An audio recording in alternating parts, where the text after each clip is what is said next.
வந்து டக்குன்னு வருதே, லைக் பளிச்சுன்னு ஒரு லைட் போட்டா தெரியுது. அதுக்கு எப்படி ஸ்பீடெல்லாம் அதுக்கு இருக்கா? அப்படின்னு கேட்பீங்க. எல்லாத்துக்குமே ஸ்பீட் இருக்கு. ஸோ இந்த லைட் அப்படின்னாலுமே ஒரு வேவ் ஃபார்ம வந்து இமேஜின் பண்ணிக்கணும் நீங்க. ஸோ ஒரு அலை வந்து எப்படி போயிட்டுருக்கோ, ஒரு ஃப்ரீக்வென்சி எப்படி போயிட்டுருக்கோ, அது போகும்போது அதுக்கான டைம் தேவைப்படுது. ஓகேவா? ஸோ ஒவ்வொரு விஷயத்துக்குமே எவ்வளோ ஸ்பீடா அது பயணம் செய்யுது அப்படின்றது பொறுத்து தான் எல்லாமே இருக்கும். அதேபோல நம்ம ஆலோசனைகளுக்கும் வேகம் அப்படின்றது இருக்கு.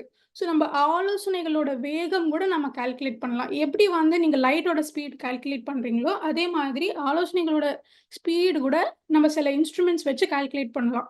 ஸோ ஒரு ஆலோசனை இங்க மூளையில உதிச்சு, நம்ப அதுக்கு ரியாக்ட் பண்ற டைம் எவ்வளோ கேப் இருக்கு? ஸோ உங்களுக்கு ஒரு யோசனை வருது. அத பொறுத்து நீங்க ரியாக்ட் பண்றீங்கன்னா, அந்த ரியாக்ஷனுக்கும் அந்த மு யோசனை உதிச்ச டைமுக்கும், அது நடுவுல எவ்வளோ கேப் இருந்துச்சு அப்படின்றத அவங்க கணக்கீடு பண்ணலாம். ஸோ தாட்ஸுமே கூட எவ்வளோ வேகமா இருக்கு அப்படின்ட்டு ஸ்பீட் ஆஃப் த தாட் நம்ம கால்குலேட் பண்ண முடியுது.